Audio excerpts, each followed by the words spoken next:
APPSC chairman Uday Bhaskar మీడియాతో మాట్లాడుతున్నారు. 21 నోటిఫికేషన్లు ద్వారా 3255 పోస్టులకి మేము ఈ నోటిఫికేషన్లు ఇవ్వడం జరిగింది. అట్లాగే ఇంకా ఈ నెలాఖరులోపు మేము ఇంకా కొన్ని నోటిఫికేషన్లు కూడా ఇచ్చే అవకాశం ఉంది. ఈ నోటిఫికేషన్లు కూడా అంటే సుమారుగా ఇంకో 14 నోటిఫికేషన్లు మేము ఈ నెలాఖరులోపుగా ఇచ్చే అవకాశం ఉంది. అలాగే ఇందులో సుమారుగా 1500 పైగా పోస్టులు మేము ఇస్తాము. అంటే వీటన్నిటికీ కూడా కొన్ని వివరాలు కానీ అట్లాగే కొన్ని ఆర్డర్స్ కానీ రావాల్సి ఉంది. ఫర్ ఎగ్జాంపుల్ ఇవి కనుక్కుంటే సర్వీస్ రూల్స్ మాడిఫికేషన్ కానివ్వండి, క్వాలిఫికేషన్స్ కానివ్వండి, ఇలాంటి వాటి రావాల్సి ఉండటం వలన ఈ 14 నోటిఫికేషన్లు మేము ఈ నెలలో వస్తాయని చెప్పి ఈ నెలాఖరులోపు ఇద్దామని అనుకుంటున్నాం. అలాగే గతంలో లేని దానికి గతంలో 2016లో మేము 34 నోటిఫికేషన్లు ఇవ్వడం జరిగింది. ఇప్పుడు మళ్ళీ మేము ఆల్రెడీ 21 ఇచ్చాము. ఇంకొక 14 నోటిఫికేషన్ల దాకా వచ్చే అవకాశం ఉంది. వీటన్నిటికీ తేడా ఏంటంటే గతంలో ఈ స్క్రీనింగ్ టెస్ట్ ఏదైతే చేశామో స్క్రీనింగ్ టెస్ట్ నుంచి మెయిన్కి మేము 1:50లో అభ్యర్థుల్ని తీసుకోవడం జరిగేది గతంలో. ఈసారి ఈ అధికారాన్ని 1:50 కాకుండా ఏదైనా ఒక కట్ ఆఫ్ మార్క్ని తీసుకోవడం జరుగుతుంది.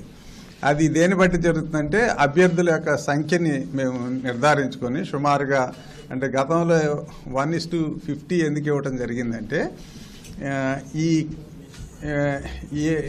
స్క్రీనింగ్ టెస్ట్లో ఈ రకరకాల కేటగిరీస్లో ఎవరైతే ఉన్నారో వాళ్ళెవరికి కూడా స్క్రీనింగ్ టెస్ట్లో ఎటువంటి ఇది కూడా రిలాక్సేషన్ కూడా లేదు.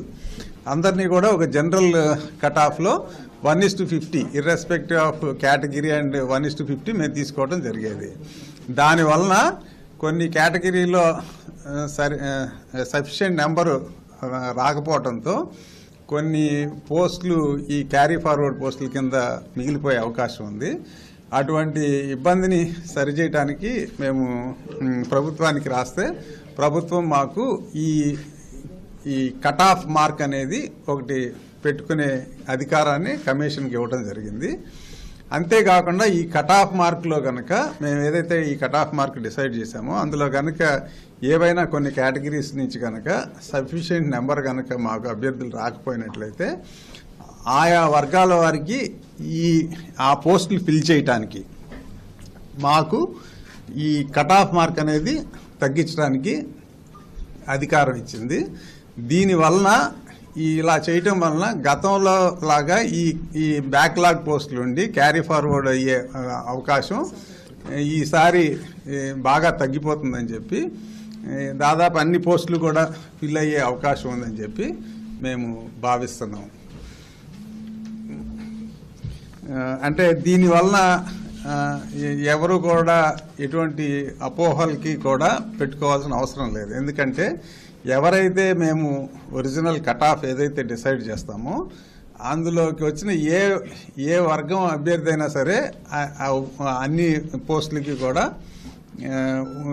ఈ ఓసీలో ఏవైతే ఉన్నాయో ఆ పోస్టులన్నిటికి కూడా వాళ్ళు అర్హులయ్యే అవకాశం ఉంది.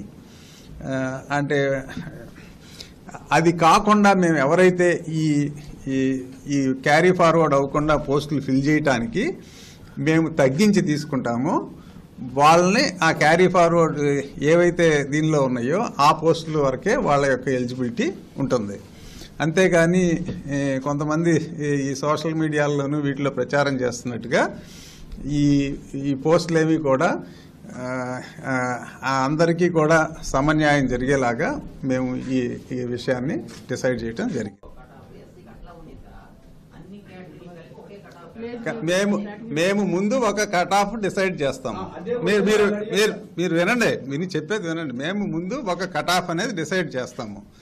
దానిలో కనుక అన్ని వర్గాల వారు సఫిషియెంట్గా రాకపోతే ఫర్ ఎగ్జాంపుల్ మేము ఉందనుకోండి బీసీలో కానీ ఎస్సీ కానీ ఎస్టీ కానీ లేకపోతే హ్యాండిక్యాప్డ్ కానీ ఇందులో అన్ని వర్గాల ప్రజలు కనుక అందులో కనుక సఫిషియెంట్ నెంబర్ వస్తే మాకు అసలు కట్ ఆఫ్ తగ్గించాల్సిన అవసరం రాదు. అలా రానప్పుడు మేము ఆ పోస్టులకి మేము తగ్గించడం జరుగుతుంది. తగ్గించేదేదో ముందే తగ్గించేటట్టు మీకు ఎంతమంది అవసరం ఆన్లైన్ కటాఫ్ పెట్టి తీసుకుంటే అయిపోతుంది కదా. ముందు తగ్గించడానికి కుదరదండి. ఎగ్జామ్ అయిన తర్వాతే మేము ఆ రిజల్ట్ చూసి మేము డిసైడ్ చేయడం జరుగుతుంది. టెట్ పెడుతున్నారు సార్, టెట్ లో అలాగే క్వాలిఫైడ్ మార్క్స్ కేటగిరీ వారికి ఇస్తున్నారు, డిఎస్సికి అలాగే ఇస్తున్నారు. టెట్ లోను జేఈలోను దాని గురించి మీరు చెప్పబాకండి, ఎందుకంటే అక్కడ ఏం చేస్తున్నారు అనేది మాకు తెలియదు. మేము ఒకటే ఉంటుంది హక్కు అనేది, దాన్ని ఒక దగ్గర పాటిస్తాం ఇంకో దగ్గర పాటించడం అనేది. మేము రాజ్యాంగం ప్రకారమే యూపీఎస్సీ ఏదైతే తరహాలో చేస్తుందో అదే తరహాలో మేము పాటించడం జరుగుతుంది. ఇప్పుడు ఆ రిజర్వ్డ్ క్యాండిడేట్ కి ఎవరైతే ఎంపిక అవుతారో వాళ్ళకి ఓపెన్ కేటగిరీ ఉండదంటారు, అంతే కదా. ఏదైతే మేము కట్ ఆఫ్ తగ్గించామో ఈ పోస్టులు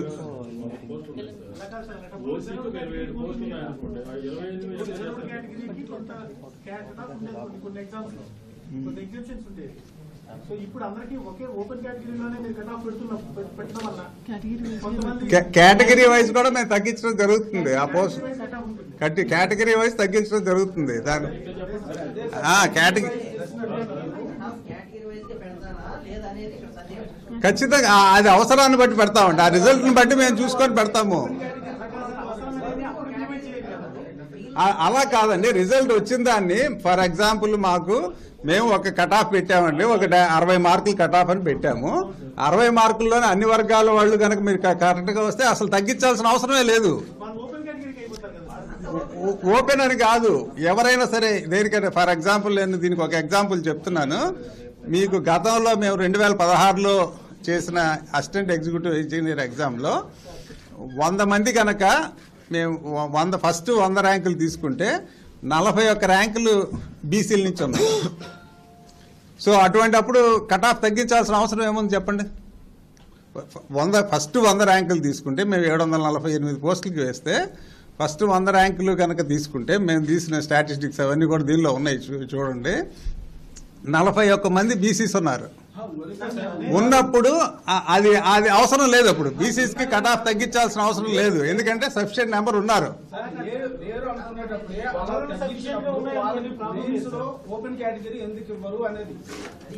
ఏది జనరల్ కట్ ఆఫ్ పెట్టి 100 మంది రాశారు, మీరు జనరల్ కట్ ఆఫ్ ఒకటి పెడుతున్నారు. ఆ జనరల్ కట్ ఆఫ్ లో సఫిషియెంట్ మెంబర్ వచ్చారు అనుకోండి, పోస్టింగ్ అయితే ఆల్కే ఇస్తారు తప్ప రిజర్వ్ వాళ్ళకి ఇవ్వరు కదా. నువ్వు కట్ ఆఫ్ దగ్గర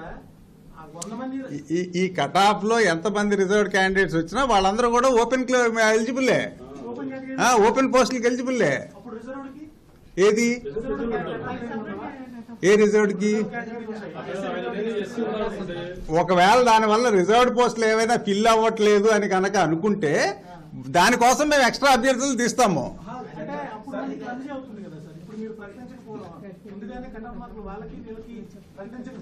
ఎక్కడా కూడా మీరు యూపీఎస్సీలో కూడా ఎక్కడా కూడా మీకు ముందే కట్ ఆఫ్ మార్కులు అనేది ఎక్కడ ప్రకటించడం అనేది జరగట్లేదండి. మీరు చూసుకోండి. మీరు కదా స్టేట్ గవర్నమెంట్ లో ఆల్రెడీ ఆ ప్రాసెస్ నడుస్తుంది సార్. ఏ ప్రాసెస్ నడుస్తుంది? కట్ ఆఫ్ పెట్టి తీసుకుంటున్నారు. ఎక్కడ తీసుకుంటున్నారు? టెట్ డిఎస్సి గురించి చెప్పకండి. మీరు ఎవరైనా సరే మా గవర్నమెంట్ దగ్గర నుంచి ఏదైతే జీవో ఉందో దాని ప్రకారమే మేము చేయడం జరుగుతుంది. జీవోలో మీరు నోటిఫికేషన్ పెట్టిన విషయం ఉందా? మేము వీళ్ళకి మినహాయిస్తాం అనేది ఉందా? ఏది? జీవో నెంబర్ 5 మీరు జీవో నెంబర్ సరిగ్గా చదువుకోండి. మీరు చదువుకొని మీరు రండి ఇక్కడికి. జీవో నెంబర్ 5 లో లేదు సార్. మీరు చదువుకొని రండి. మీకు దాంట్లో ఏముందో మీరు చదువుకొని రండి ఇక్కడికి వచ్చినప్పుడు. చూసాం సార్, చూడండి. మీరు రండి. జీవో నెంబర్ 5 మీరు జీవోల్లో లేని మేము పెట్టడానికి మాకు ఎటువంటి అధికారం లేదండి. జీవోల్లో ఏవైతే ఉంటాయో అవే పెడతాం మేము.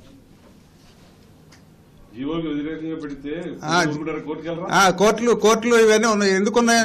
కోర్టుకి వెళ్తారా ఏమన్నది ఇంటర్నల్ ప్రమోషన్స్ లో కూడా జరిగాయి కాబట్టి కొంతమంది కోర్టులు కూడా వెళ్ళారు. మరి ఇంకేంటి? కోర్టులు మేము గతంలో 34 రిక్రూట్మెంట్లు చేసాం 2016లో. ఒక్క రిక్రూట్మెంట్ కూడా కోర్టు కేసుల వల్ల ఆగింది లేదు మాది.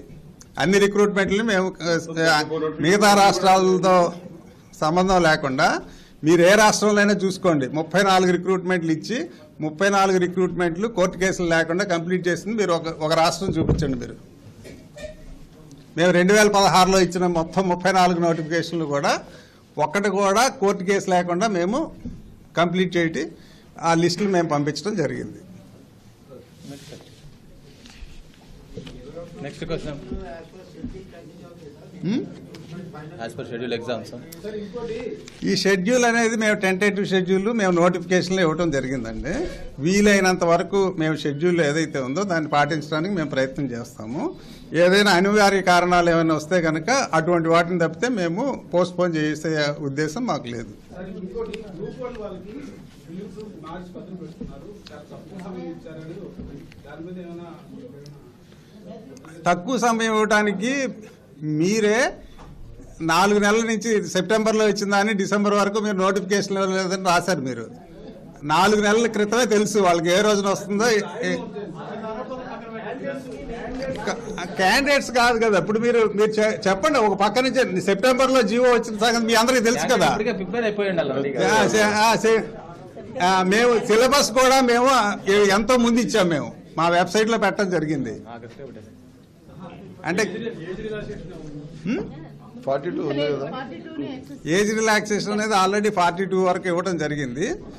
మేము గతంలో అనుభవాలు కూడా మేము గత రిక్రూట్మెంట్ స్టాటిస్టిక్స్ కనుక గ్రూప్ 1 తీస్తే 34 సంవత్సరాలు ఒరిజినల్, ఇది 42 సంవత్సరాలకి గతంలో కూడా ప్రభుత్వం ఇవ్వడం జరిగింది. కానీ మాకు వచ్చిన ఫైనల్ రిజల్ట్లో ఎవరు కూడా 34 సంవత్సరాలు దాటిన వాళ్ళు సెలెక్ట్ అవ్వడం జరగలేదు.